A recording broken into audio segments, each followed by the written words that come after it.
प्रिय विद्यार्थियों, आइए देखते हैं प्रोफेसर जी सुंदर रेड्डी का निबंध। परिचय आप जो जीवन परिचय पढ़ चुके हैं और इसमें जो भी है ज़्यादातर भाषा से जुड़ा हो कोई भी प्रश्न रहेगा तो रेड्डी साहब उसके लेखक होंगे, इसका ध्यान रखना है। अब पढ़ते हैं इनका निबंध, भाषा और आधुनिकता। इसके शीर्षक का मतलब समझ लीजिए। भाषाएं तो कई हो सकती हैं और आधुनिकता क्या है? नयापन। आधुनिकता का मतलब नयापन से है, फैशन से बिल्कुल नहीं है, जैसा कि हम समझ लेते हैं। ठीक, तो भाषा में जो नयापन होता है, जो समय समय पर बदलाव होता है, क्या वो बदलाव होना चाहिए या नहीं होना चाहिए, निबंध इसी पर काम करता है। मतलब किसी भाषा में जो नयापन आता है उसे हम स्वीकार करें या हम उसका विरोध करें या वो हमारे लिए समस्या तो नहीं है, इन सभी प्रश्नों का उत्तर खोजने का प्रयास होगा इस पाठ में। तो देखते हैं। किसी भी क्षेत्र में, क्षेत्र चाहे जो हो, रमणीयता अर्थात सुंदरता लाने के लिए, यहां सुंदरता का मतलब उपयोगिता से है, समझिएगा, नित्य नूतनता की आवश्यकता होती है। नियमित रूप से नएपन की जरूरत होती है। नित्य का मतलब है कि समय समय पर जो नयापन जरूरी है वो आना चाहिए।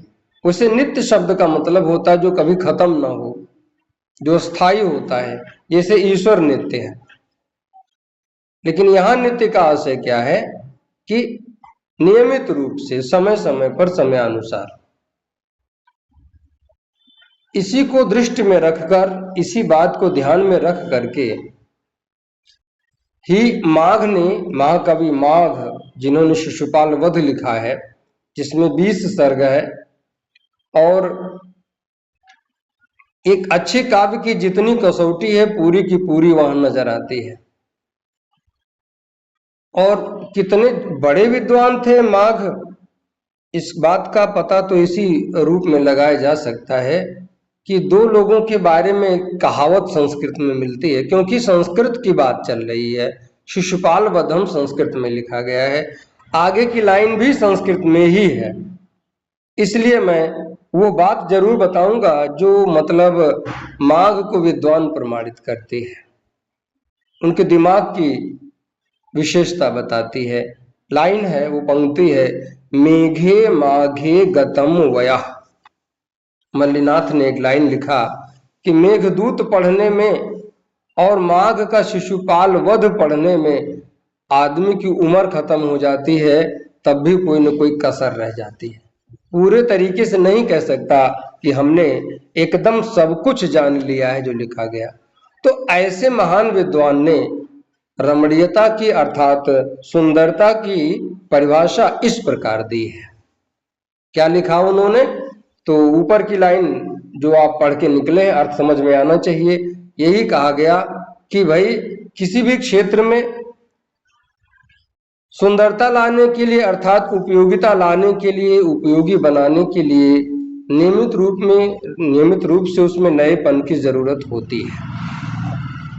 इसी बात को माघ ने भी स्वीकार किया है, तभी तो उन्होंने कहा होगा, शिशुपाल वध में उन्होंने लिखा है, क्षणे क्षणे यन्नवतामुपैति तदेव रूपम रमणीयतायाः।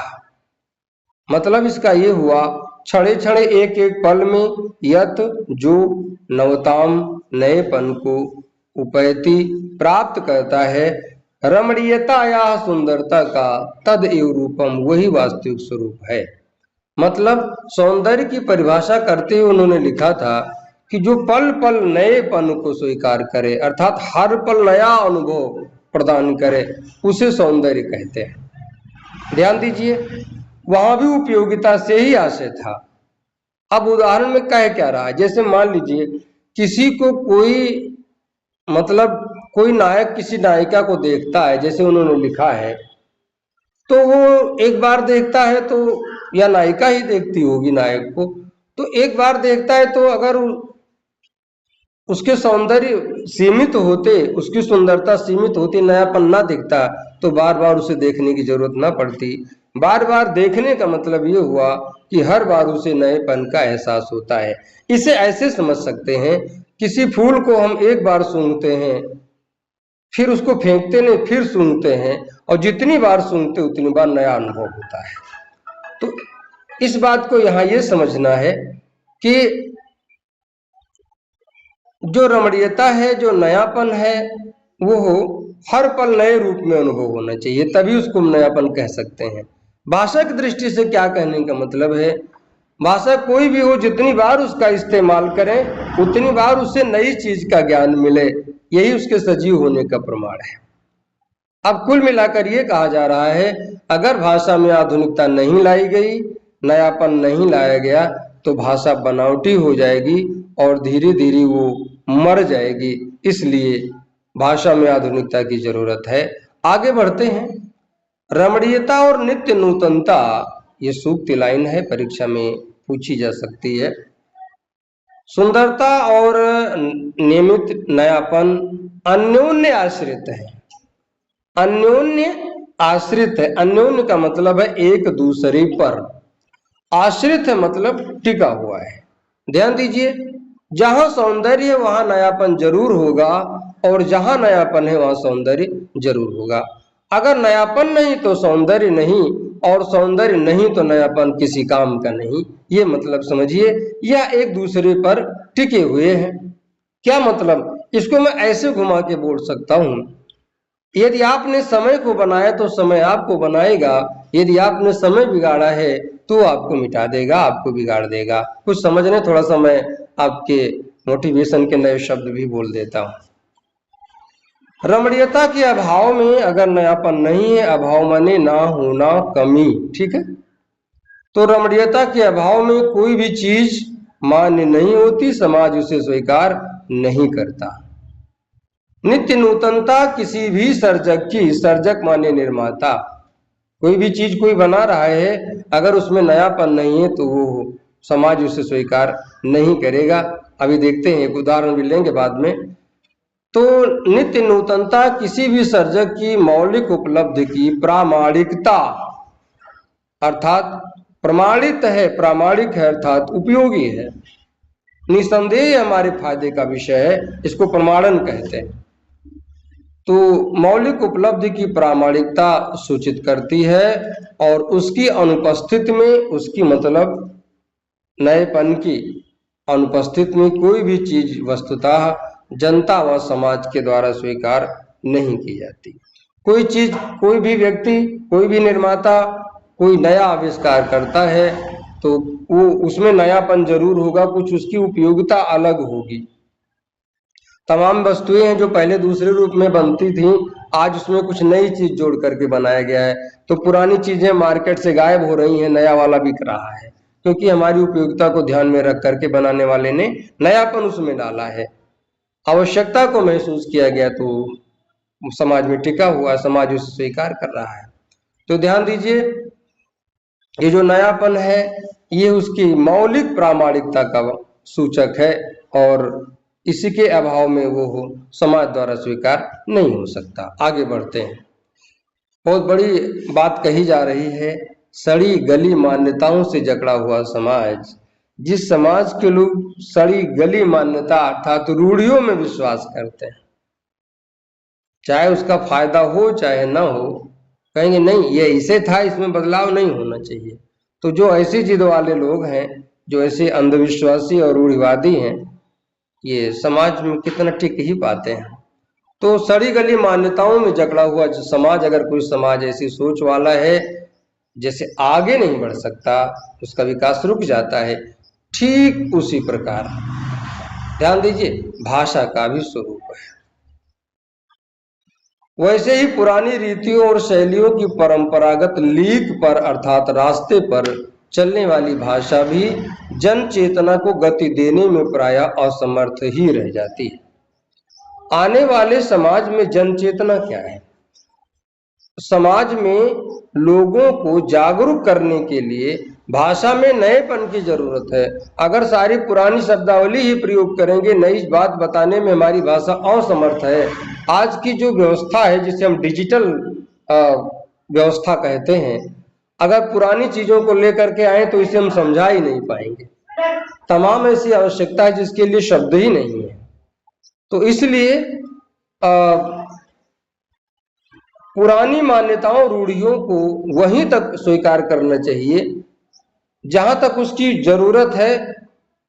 आवश्यकता पड़े तो नई शब्दावली और नई भाषा, नए शब्दों के प्रयोग से भाषा को नया स्वरूप देना चाहिए, तभी वो समाज में टिक सकता है, अदरवाइज नहीं।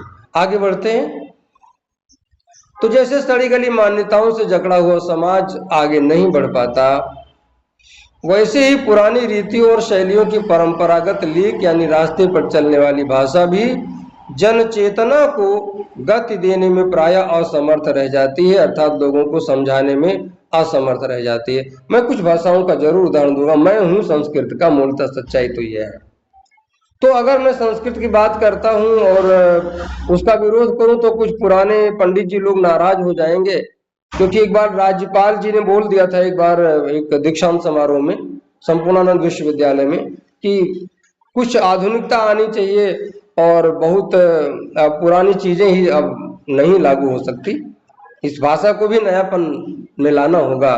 तो कुछ मूर्ख बच्चों ने उनका विरोध भी किया था। नहीं होना चाहिए। मैं यहाँ क्या कह रहा हूँ कि संस्कृत भी कई कई मामले में वर्तमान में मुझे पीछे नजर आती है, और मैं समझता हूँ कि उसमें भी नएपन की जरूरत है। और जो कुछ विद्वान लोग हैं वो नयापन कर भी रहे हैं। संस्कृत से सरल भाषा कौन सी? चाहे जो सब उठा के रख दिया इति करके जोड़ देते हैं। डिजिटल इति संस्कृत भाषायाम स्वीकृता अस्ति बोल देंगे, डिजिटल इति डाल दिया, डिजिटल डिजिटल है। बात समझ, कितना सिंपल है। इसीलिए वो अंग्रेजी शब्द को वैसे ही रख देते, हुबहू रख देते हैं, क्योंकि भाषा को जिंदा रखना। और उधर अरबी है, उर्दू है, धीरे धीरे लोग उसको एकदम अल्लाह का कहा हुआ आदेश कह रहे हैं, जरा सा टेंशन, उसमें बदलाव नहीं करना चाहते। उनको भाषा को आगे बढ़ाने की चिंता ही नहीं। भाषा मरी चली जा रही, कौन पढ़ रहा है, कितने लोग पढ़ रहे हैं, आप खुद ही जान रहे हैं, धीरे धीरे मिट जाइए। बस अगर मजहब ना होता तो शायद उर्दू को ले डूबे थे। फिलहाल जो कुछ भी हो, मैं ऐसी तमाम भाषाओं की बात करूंगा जो लगभग लुप्त हो रही है। एक भाषा थी पहले प्राकृत, पाली। इन भाषाओं को, क्योंकि इसका प्रयोग व्यवहार में प्रयोग करने वाले लोग नहीं रहे, आज भाषा केवल कुछ पांडुलिपियों का स्वरूप बन के रह गई है। आगे बढ़ते हैं, समझिएगा। तो भाषा को भी पुरानी लीक से कुछ आगे हटके नए, पुरानी लीक को थोड़ा सा मैं नई शब्दावली में व्याख्या कर दूं। आज के एनएच जो हाईवे बन रहे हैं ना, उस रोड पे उतरना होगा और तेज स्पीड में चलना होगा, तभी भाषा आगे बढ़ पाएगी। चलते हैं, ध्यान दीजिएगा। भाषा समूची युग चेतना की अभिव्यक्ति का एक सशक्त माध्यम है। समाज में अगर एक नई चेतना, एक युग चेतना लानी है, नया परिवर्तन लाना है, एक नए युग का सूत्रपात करना है, तो भाषा से ही तो समझाएंगे। इसलिए भाषा में से शब्दावली का प्रयोग जरूरी है। आगे बढ़ते हैं। कैसा माध्यम है? सशक्त माध्यम है, शक्तिशाली माध्यम। समुचित, समूची मतलब संपूर्ण। अगर पूरे तरीके से एक नए युग की शुरुआत करनी है तो हम किसी न किसी भाषा में बोल के ही तो बताएंगे अपने सिद्धांत, अपना कार्य कैसे करना है, कैसे योजना बनेगी। तो उन सब के लिए भाषा को नएपन से जुड़ना ही होगा। आगे बढ़ते हैं। और ऐसी सशक्तता अर्थात वो शक्ति वो तभी अर्जित कर सकती है जब वो अपने युगानुकूल सही मुहावरों को ग्रहण कर सके, युग के अनुसार जो जरूरी है उन्हें वो स्वीकार कर सके। कभी कभी हम हंसी हंसी में बोल देते हैं जिंदगी का सॉफ्टवेयर उड़ गया। ध्यान दीजिएगा, ये भी युग के अनुसार बदला हुआ नया मुहावरा है। किसी किताब में लिखा नहीं मिलेगा, लेकिन हम प्रयोग करते हैं क्योंकि हम हिंदी बहुत दिन से पढ़ा रहे हैं, बड़ा गहरा संबंध रहा है। आगे बढ़ते हैं। भाषा सामाजिक भाव प्रकटीकरण की सुबोधता के लिए ही उद्दिष्ट है। उद्दिष्ट मतलब बनाई गई है। भाषा ऐसे नहीं बना दी गई कि बस किताब में लिख के और अलमारी में रख दो, इसके बाद दोबारा उपयोग ना हो। वो हो समाज में लोग जो सोचते हैं उन्हें व्यक्त करने का एक माध्यम है, इसीलिए बनाई गई है। भाषा सामाजिक भाव प्रकटीकरण की अर्थात सामाजिक विचारों को व्यक्त करने की सुबोधता के लिए अर्थात सरलता के लिए ही बनाई गई है। अगर समाज में जो जरूरत है उसे हम अपने भाषा में बोल ही नहीं सकते तो फिर भाषा का होना किस काम का है। इसलिए आज के समय के अनुसार नए शब्द आ जाने चाहिए। आगे बढ़ते हैं। इसके अतिरिक्त तो उसकी जरूरत ही सोची नहीं जाती। अगर हमारे मन में जो भाव है, जो विचार है, अगर उन विचारों को हम भाषा से नहीं प्रकट कर सकते तो भाई भाषा और किस काम में आएगी। क्या वो भाषा दौड़ करके जाएगी और फैक्ट्रियों का जो बड़ा बड़ा सा लोहा है यहाँ से उठा के वहां पहुंचाएगी? नहीं। लेकिन अगर उसमें कोई चीज है, कोई नया ऊर्जा, कल ऊर्जा आया तो भाषा से ही बताते हैं। वो नया जो बन के आया है ना, वो यहाँ पर अपने यहाँ बनेगा। जो चाइना वाले बना रहे थे अपने यहाँ वो बनेगा। अब जो जो कह रहा हूं मैं, जो वो बना रहे थे, कोई कर्मचारी पूछ ले क्या बना रहे थे, क्योंकि वही जो चीन वाले बना रहे थे। अब जरूरत पड़ गई ना उस शब्द की, तो हम भारत वाले अपनी हिंदी में वो भाषा है, वो शब्द है ये नहीं, तो जैसे चीन वालों ने उसके लिए जो शब्द दिया होगा वही हमें भी बोलना चाहिए। उसमें नहीं देखना चाहिए चीन हमारा दुश्मन देश है, ऐसा कुछ भी नहीं है, उसको वैसे एक्सेप्ट करना है। आगे बढ़ते हैं। इस उपयोगिता की सार्थकता समसामयिक सामाजिक चेतना में प्राप्त अर्थात मिलने वाले, द्रष्टव्य का मतलब है दिखाई पड़ने वाले अनेक प्रकारों की संश्लिष्टताओं अर्थात कठिनाइयों की दुरूहता का परिहार करने में ही निहित है। अब जहां जहां पर भाषा में सामाजिक चेतना के लिए जरूरी चीजों को समझाने में कठिनाई आ रही है, जो कमी आ रही है, उसे दूर करने की जरूरत है। जब तक कठिनाई बनी रहेगी तब तक हम उस भाषा से किसी को समझा नहीं पाएंगे। ध्यान दीजिए, एक बहुत खूबसूरत उदाहरण हमें याद आ रहा है। वाल्मीकि क्या कहना चाहते थे पूरे समाज को उतना नहीं समझा पाए रामायण के माध्यम से, जितना कि तुलसीदास ने रामचरितमानस से समझा दिया।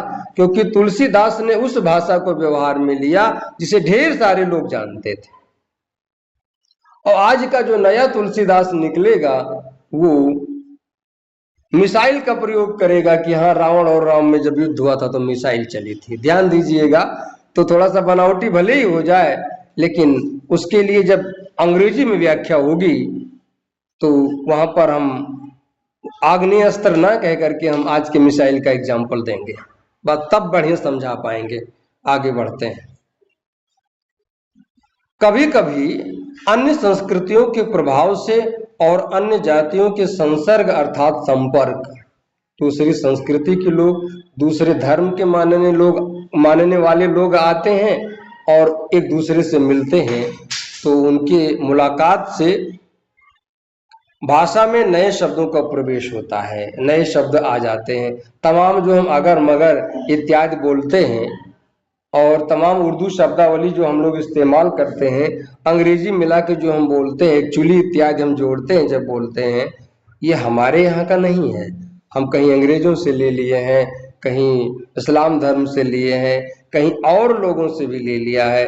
तो इसीलिए हिंदी को क्या, मैं अगर हिंदी भाषा के बारे में बोलूं तो मैं ये कह सकता हूं कि अगर और भाषाएं गंगा या टेम्स जैसी नदियां हो सकती हैं, तो हिंदी वह समंदर है जिसमें ये सब मिलेंगी।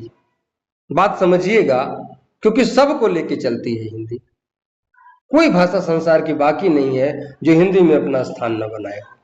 अच्छा, आज भी संस्कृत का दबदबा है हिंदी में, लेकिन और लोगों को बिना लिए साथ में चले हिंदी किसी काम की नहीं रह जाएगी। अगर कोई हिंदी वाला जिद कर ले कि एक को उर्दू नहीं बोलेंगे तो वहां पर उतना माइनस हो जाएगा। आगे बढ़ते हैं। इसी को ध्यान में रखकर आगे लाइन आ रही है, बड़ा दमदार शब्द आ रहा है, ध्यान दीजिए। तो कभी कभी अन्य संस्कृतियों के प्रभाव से और अन्य जातियों के संसर्ग से भाषा में नए शब्दों का प्रवेश होता है और इन शब्दों के अगर सही पर्यायवाची शब्द अपनी भाषा में प्राप्त ना हो तो उन्हें वैसे ही अपनी भाषा में स्वीकार करने में किसी भी भाषा भाषी को आपत्ति नहीं होनी चाहिए। अगर उसका अर्थ देने लायक शब्द हमारे यहाँ नहीं है तो जैसे वहां का है वैसे स्वीकार कर लो। आपत्ति करोगे तो भाषा का नुकसान करोगे। यही भाषा की आधुनिकता है, मतलब आवश्यकता के अनुसार नए शब्दों को ग्रहण करना ही भाषा की आधुनिकता है। परीक्षा में आपसे पूछ लेगा, अगर ये आ गया वाक्य, ये मतलब अवतरण आया, आ भी सकता है, ज्यादा महत्वपूर्ण लग रहा है, पूछ लेगा भाषा की आधुनिकता किसे कहते हैं, तो आपको यही बताना होगा कि आवश्यकता के अनुरूप भाषा में नए शब्दों को स्वीकार करना ही भाषा की आधुनिकता है। कम शब्दों में आपका उत्तर सटीक हो जाएगा। बाकी विद्या इत्यादि में 4-4 लाइन का उत्तर मिलेगा, आप कितना भी दौड़ेंगे पहुंचेंगे वहीं जो हम चर्चा कर रहे हैं, जो बोल रहे हैं। आगे बढ़ते हैं। भाषा की सजीवता नवीनता को पूर्णता आत्मसात करने पर ही निर्भर करती है। आत्मसात मतलब अपने आप में स्वीकार करना। भाषा में अगर नवीनता हम नहीं स्वीकार करते तो भाषा सजीव नहीं होगी। वो कैसी हो जाएगी? निर्जीव हो जाएगी। सजीव का उल्टा क्या है? निर्जीव हो जाएगी। तो उसे जिंदा रखना है, सजीव बनाए रखना है। मैं हिंदी के जब मैं पढ़ता था उस समय की बात करूं, हिंदी के कई प्रोफेसरों को देखने का सौभाग्य प्राप्त हुआ, उनके विचार सुनने का मौका मिला, और मैं आज यहाँ इस निबंध को पढ़ते और पढ़ाते समय उन सबको प्रणाम करता हूँ जिन लोगों ने हिंदी को यह रूप दिया है कि चाहे जो आवे उन सबको हम आदर के साथ स्वीकार करते हैं। ये उन सब की महानता है। और बाकी टोपी वाले उर्दू ले डूबे और चोटी वाले संस्कृत, अगर इसको मैं कहूँ तो इसमें गलत नहीं कह रहा हूँ। आगे बढ़ते हैं। वो तुरंत नया शब्द बना लेते हैं अपने तरफ से। अरे नालायक, तुम अपने यहाँ बना लिए हो, पूरी दुनिया उसको तो नहीं जानती है। और जहां तुम भी पहुंच गए पूरी दुनिया वाले पहुंच गए। अब वही सामान उठाने की बात आ गई तो दौड़ के समय उठाओगे, सिर लड़ जाएगा आपस में। तो ये लाइन पूरी करते हैं। भाषा म्यूजियम की वस्तु नहीं है। म्यूजियम माने संग्रहालय होता है, ऐसा नहीं संग्रहालय में ले जाके रख दो, दूर से लोग देख लें बस, ऐसा नहीं। उपयोग करने से मतलब है। जितने प्रयोग, जितने बोली जाए, जिस भाषा को ज्यादा बोलने वाले लोग होते हैं ना, पूरी दुनिया सैल्यूट करती है। अंग्रेजी का उदाहरण देख लो, और जबकि उसमें कुछ भी नहीं है। जितना अच्छा व्याकरण हमारे हिंदी का है, हमारे संस्कृत का है और तमाम भाषाओं का है, उतना सटीक तत्व वहां नहीं मिलता। लेकिन बस ज्यादातर लोग व्यवहार कर रहे हैं। उसमें भी कई भाषाओं के शब्द मिलते हैं, अंग्रेजी में भी हमने खुद देखा, संस्कृत के शब्द मिलेंगे, उर्दू के मिलेंगे, और फ्रेंच लैटिन तो भरा पड़ा है, आप खुदे देखे होंगे। आगे बढ़ते हैं। भाषा म्यूजियम की वस्तु नहीं, उसकी स्वतः सिद्ध एक सहज गति है, उसकी एक निश्चित चाल है। उस चाल को तभी हम कायम रख सकते हैं जब उसको नएपन के साथ लेकर चलें। जो सदैव नित्य नूतनता को ग्रहण कर चलने वाली है, हमेशा नएपन को स्वीकार करके चलने वाली है। हमारे पढ़ने में थोड़ा टाइम लगता है लेकिन समझ में आना चाहिए, आ गया होगा। बहुत कठिन भी नहीं लेकिन सरल भी नहीं। ठीक, थोड़ा इसका हम साहित्यिक सौंदर्य समझ लेते हैं। भाषा की बात करते हैं तो भाषा शुद्ध परिमार्जित खड़ी बोली और अंग्रेजी शब्दों का भी प्रयोग किया गया है। अब म्यूजियम शब्द जैसे आपके लिए आया है।